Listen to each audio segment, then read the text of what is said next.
What's good? It's Extreme Caution here. Today I'm going to be going over the official WWE 2025 Backlash card. I'm going to be giving out my official predictions.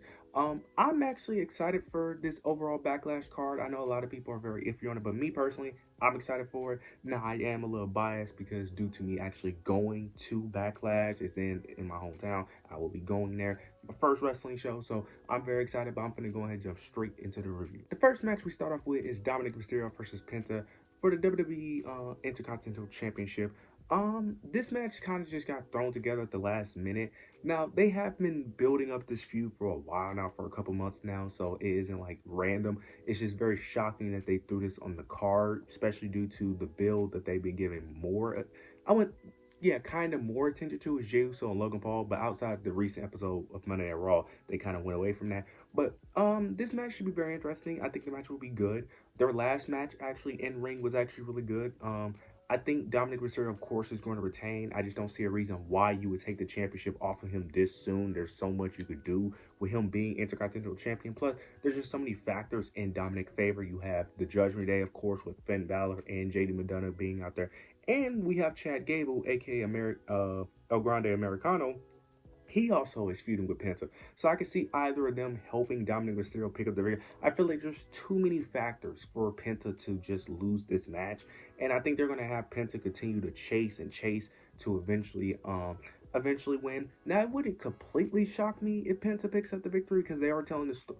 They have hinted of telling the story of Dominic Mysterio not being able to handle the things that comes with being a champion and him not being prepared for that. So they could also take that route as well. But I don't think they're going to do that. I think they're going to keep the championship on Dominic, continue to have him win matches by basically due to interferences over and over again, keep being that guy that keeps barely escaping due to help. So I'm interested to see where this goes, but I think Dominic Mysterio will retain the Intercontinental Championship. The next match on the card we have is Gunther versus Pat McAfee. I like what they're doing here. This is really good. I've been enjoying what they're doing here. The feud is basically Gunther attacked Michael Cole, and Pat McAfee is sticking up for his friend and Michael Cole. So I like what they're doing here. Now, the only question, now we know who's winning this match. I think it's very obvious that Gunther is winning. The only question is how he's going to win, because in the promo segment, you have Pat McAfee sticking up for his friend and wanting to stick up for Michael Cole. Now, in Gunther's promo, he basically says that he's 100% focused and that he's basically going to destroy Pat McAfee and that he won't stop attacking him and that it's going to take, basically, not even security is going to prevent him from attacking Pat McAfee. So I'm hoping what they're doing here is that this is a squash match and that Gunther demolishes Pat McAfee, possibly even blood. I don't think it needs blood, but add blood, I ain't going to be mad at it. But they need to have Gunther constantly destroy Pat McAfee to the point where security can't break it apart. We need an army of security guards in order for Gunther to stop. Like, they need to go extreme with this.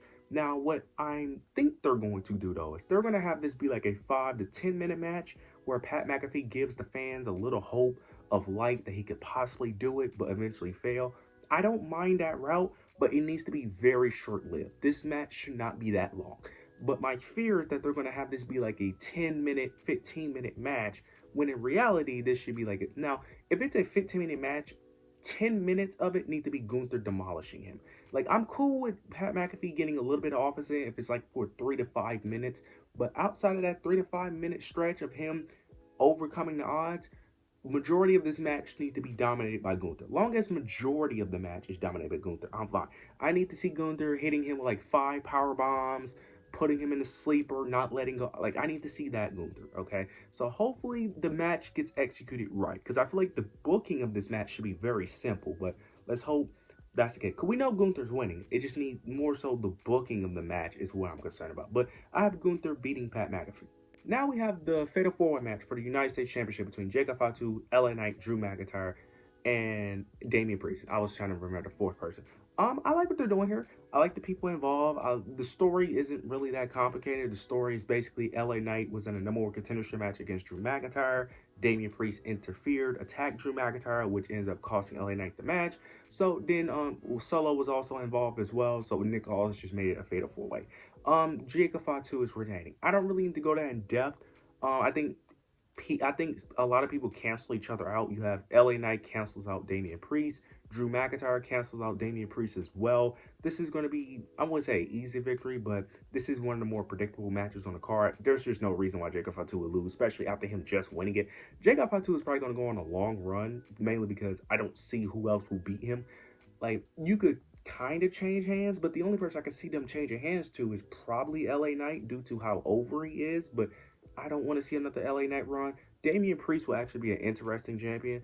I would love for Damian Priest to hold another title, but I just don't think it's time yet, especially on the SmackDown roster.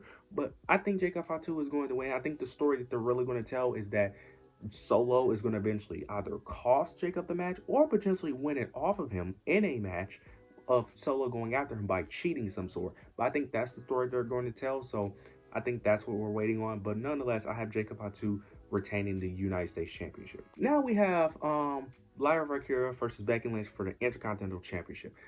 This has been a great build. The build of this feud has been great.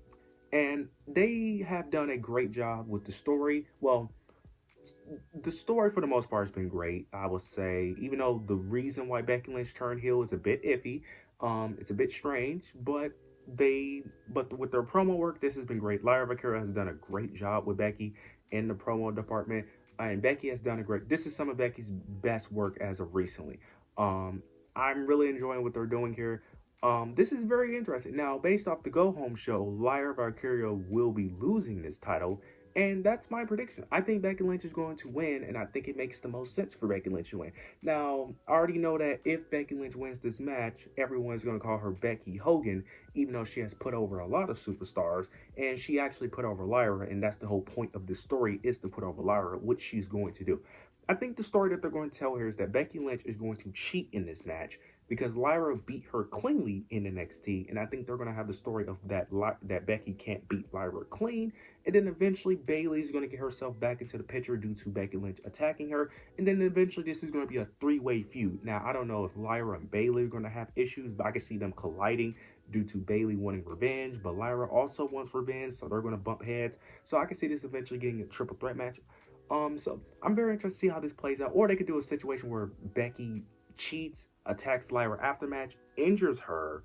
That way they write Lyra off TV. Then you can have the Becky and Bayley feud. Then Lyra returns, kind of similar to what they're probably going to do with Cody Rhodes, with John Cena. Or you could have Bayley interrupt the match and have her cost Becky Lynch the match and help Lyra Valkyria win. But I think it would be better if they just don't do that route and have it be like a three-way, or have it eventually where Lyra gets written off TV and have Bayley and Becky feud. But I have Becky Lynch winning the Women's Intercontinental Championship, especially because they just recently took the title off Chelsea as well, so I think they're going to take the title off Lyra, but I think Lyra will eventually win it back later down the road. But I have Becky Lynch. I think she's going to be your new Women's Intercontinental Champion. Now we get the main event between John Cena and Randy Orton. The story itself is very simple here with all the history of these two, but the story that they're mainly telling is that John Cena is trying to ruin wrestling by retiring with the WWE Championship, and he's trying to erase Randy Orton's family legacy, and Randy Orton basically wants to prevent that from happening. Even though I think this is somewhat predictable, it wouldn't shock me if Randy Orton was the one to dethrone John Cena here. Now, the only thing is that if this wasn't happening at Backlash, I would believe it more. Even though it's in Randy Orton's hometown, I just don't see it. I just can't. I tried, but I just can't. Now, if this was happening at SummerSlam, I would be more inclined to believe it. But Backlash, I just don't see them having John Cena lose this early. And plus, why would John Cena lose this early into his heel run? It would make his heel run feel like a waste. He doesn't need a long run. I think maybe like 3 more months of this would do it justice, especially if you have a good enough opponents, good enough stories. I think it would do its justice, especially depending on how they build it up. But nonetheless, I'm interested in the match. I think you can go a lot of ways in this match. Now, I'm not expecting this match to be great because I don't think either are that spectacular in the ring. I think they're both good when you give them another person to work with, but just individually, I think they're both decent in the ring. I know that's shocking because I know a lot of people think Randy Orton is great in the ring. I think he's solid. I don't think he's all that. But I think the match will be okay. I think the crowd is mainly what's going to carry this match. But nonetheless, I have John Cena retaining. I'm interested to see if they're going to have Randy Orton do a rematch or come after the title after he loses. But nonetheless, I have John Cena retaining, but overall, I'm excited for the show. You guys let me know your thoughts and opinions. Let me know your predictions below. Make sure you like, comment, subscribe. But yeah, that's it.